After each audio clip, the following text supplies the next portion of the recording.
Good morning, investors and traders. This is Naimaz. I'm Chief Market Analyst at AvaTrade, and welcome to our YouTube channel. In today's analysis, what I'm going to really look at is the US markets as always, which is really fluctuating between gains and losses.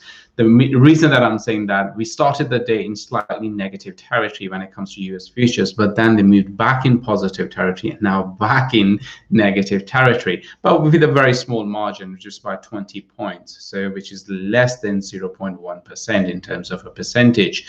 Now, of course, this is happening because investors and traders are paying a little bit attention to the record highs that we've experienced yesterday in the stock market, because the Dow Jones Industrial Average closed above the 30,000 price level for the first time in its history, and of course it made all-time high yesterday as well. And the same message was also seen for the Russell 2000, the mid-cap oldish yesterday, the small cap index as well. So there's this momentum which is really pushing and supporting the markets as always, and traders and investors are paying a little bit attention to these particular price levels and becoming a little bit worried, because whenever the prices reaches at those levels, such as your all-time highs, involving that there's always a little bit of a retracement. But in terms of our fundamentals, nothing has changed. We still have coronavirus vaccine available pretty much, and the fact is that investors are a lot more optimistic because of that. In addition to that, what we also have Janet Yellen, who will be becoming the US Treasury Secretary.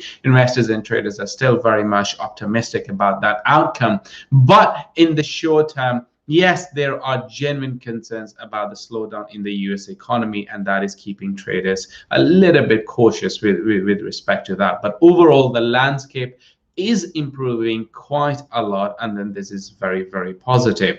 Something else which also needs attention, or for us to pay attention, is euro dollar has made a new high today.